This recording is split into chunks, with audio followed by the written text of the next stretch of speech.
I wasn't supposed to be home that afternoon. But when I rolled up my quiet suburban street and saw 3 police cruisers parked crooked in front of my house with lights spinning, and the HOA president Karen Langley pacing my driveway like she owned the place, my blood ran cold. Karen had her phone glued to her ear, gesturing wildly at my front door as if she were directing a SWAT raid. The second she spotted my truck, her face did this perfect little twist, like I'd just ruined the best performance of her life. She lowered the phone, lips pressed into that tight, righteous line everyone in Willow Creek had learned to fear. I killed the engine, stepped out, and asked the only question that mattered. What the hell is going on? Silence. Just that cold, accusatory stare. One of the officers shifted awkwardly and finally muttered, "Ma'am, here reported suspicious activity at the residence. Said the owner's been gone for weeks and someone might be squatting." Suspicious activity? At my house? I pushed past the little circus on my lawn, unlocked the door, and stepped inside. The smell hit me first: greasy pizza, spilled energy drinks, and teenage boy sweat. The TV was blasting some violent video game. My recliner, the one I'd saved 6 months for, was occupied by Karen's 19-year-old son, Brandon. Feet up, controller in hand, sipping from my fridge like he paid the mortgage. He didn't even pause the game, just smirked and said, "Oh, you're back early. Mom said it was cool." That was the exact moment I stopped being the quiet, keep your head down single dad who just wanted peace after a nasty divorce. My name is Tyler Brooks. I'm the guy who shows up to work at 6 a.m., coaches my daughter Sophie's soccer team on weekends, and still makes sure Noah gets his dinosaur chicken nuggets shaped exactly right. I bought this house in Willow Creek, Illinois, because the schools are decent, the yards are big, and I thought a fresh start would be good for the kids after their mom decided she needed to find herself in Denver. I didn't come here looking for war. Karen Langley brought it to my doorstep, clipboard first. The day I moved in, she appeared like a pastel-colored ghost. Perfect blonde bob, cardigan buttoned to the throat, clipboard in one hand and a welcome packet in the other. "Tyler, so nice to finally meet you. I'm Karen Langley, president of the Willow Creek Homeowners Association. We just love seeing new families join our little community." She said little community the way other people say personal fiefdom. Within 48 hours, the first violation notice appeared in my mailbox. Mailbox flag not regulation read, $50 fine. Then the grass, half an inch too long, another $75. My truck was parked at an improper angle in my own driveway. By week 3 I was getting fined for things I didn't even know were rules. I tried to be reasonable.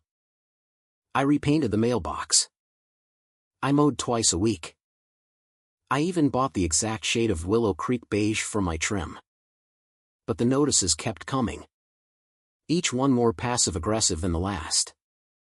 Then the whispers started. At the mailbox cluster, neighbors suddenly got very interested in their shoes when I walked up. "Heard you're traveling a lot for work, Mrs.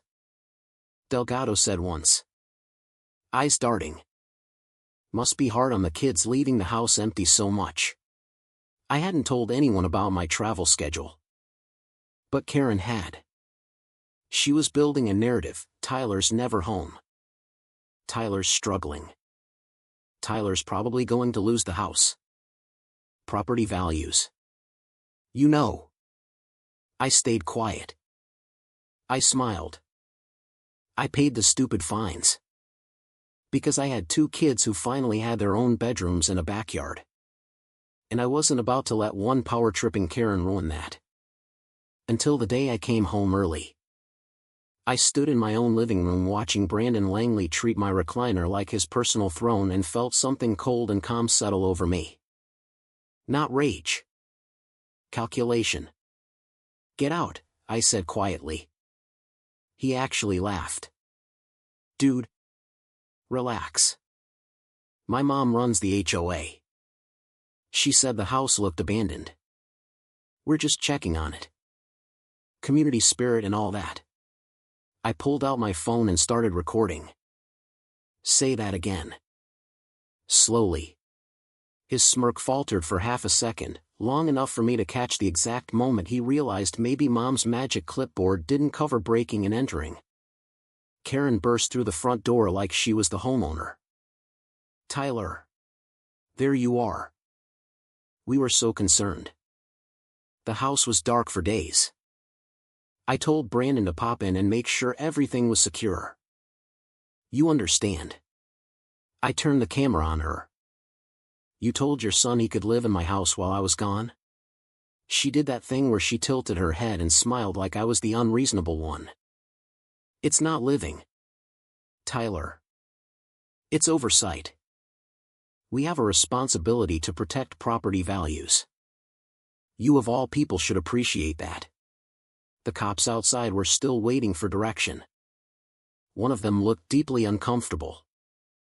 I handed him my phone with the video rolling and said, "This is my house. My name is on the deed. That kid has been eating my food and playing Xbox in my recliner. I'd like him removed." The officer glanced at Karen. Then back at me.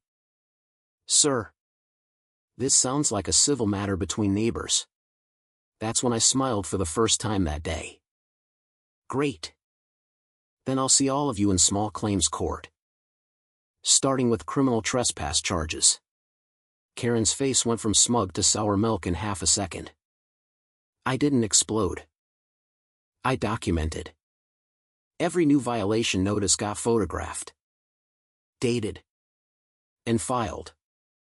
I installed 4 security cameras, 2 obvious ones to be polite. 2 very hidden ones for the truth. And the truth was ugly. The cameras caught Brandon and his friends treating my house like a free Airbnb frat party on 3 separate occasions. They left beer cans in my bushes, burned a circle into my coffee table with a bomb, and, my personal favorite, pissed on my rose bushes while laughing about how Langley rules this neighborhood. But the real gold came at 1:47 a.m. One Thursday. There was Karen Langley herself, in yoga pants and a headlamp, creeping across my lawn with her little clipboard and a tape measure. She measured my grass at night. She photographed my siding. She even tried my back door handle just to check if it was secure. I sat in the dark watching the footage, sipping coffee, and laughed until tears came. The woman who preached rules like they were scripture was breaking the biggest one of all. And then I found the money. A quiet neighbor, old Mr. Patterson, who never said much, slid me a USB drive one evening. "She's been doing this for years," he whispered. "Her sister's company gets every landscaping and repair contract. We've paid $87,000 for common area improvements that don't exist. The park fountain hasn't worked since 2021. I spent 3 weeks cross-referencing bank statements, meeting minutes, and bylaws." Karen had been skimming HOA funds like it was her personal Venmo. And every time someone questioned her, she'd slap them with a violation notice until they shut up. She wasn't just a Karen. She was running a suburban mafia with pastel cardigans and passive-aggressive emails. I kept quiet. I kept recording. I waited. The monthly HOA meeting was standing room only. Word had somehow gotten around that something big was happening.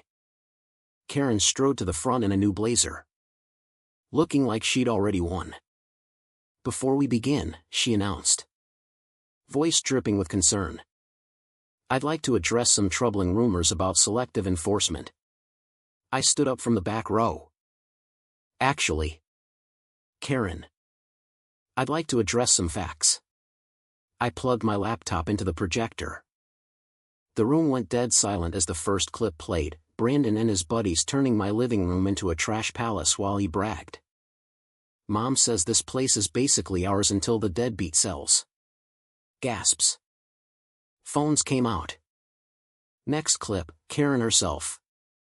Headlamp glowing. Measuring my grass at 2 a.m. Like a suburban raccoon. Her face went the color of a boiled lobster. Those videos are taken out of context. I was performing a safety check. I smiled. At 1:47 a.m.? With a tape measure? Then I dropped the financials. Every fake invoice. Every payment to her sister's company. The room lost its mind. Karen started yelling about witch hunts and vendettas. Brandon, sitting in the back, actually shouted, "My mom can do whatever she wants." That was the moment the mask fell completely. Karen looked around the room and realized every single person she'd bullied for years was now staring at her like she was something stuck to their shoe. She did the only thing left in her Karen playbook. She called the police again. This time they actually listened. To me. 2 months later, Karen Langley was removed as HOA president in a unanimous vote.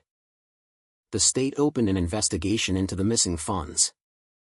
Brandon got charged with trespassing, vandalism, and a nice little felony theft for the stuff they actually stole from my garage. The new board issued refunds to every homeowner. My portion paid for the new fence, the carpet, and Sophie's new soccer cleats. Neighbors who used to cross the street to avoid me now wave. Some even apologized. Mr. Patterson brings me tomatoes from his garden. Karen still lives on the block, but she walks with her head down now. The clipboard is gone. The power is gone. The fear she weaponized for years turned around and ate her alive. And me? I sit on my porch some evenings, watching my kids play in the yard that's finally, truly ours. And I smile. Because sometimes the most satisfying revenge isn't loud. It's patient. It's documented. And it's delivered in 4K. So tell me, folks, was I wrong for fighting back with cameras, patience, and the truth? Or was Karen the real villain who finally got what she deserved? Drop your thoughts below. I read every single one.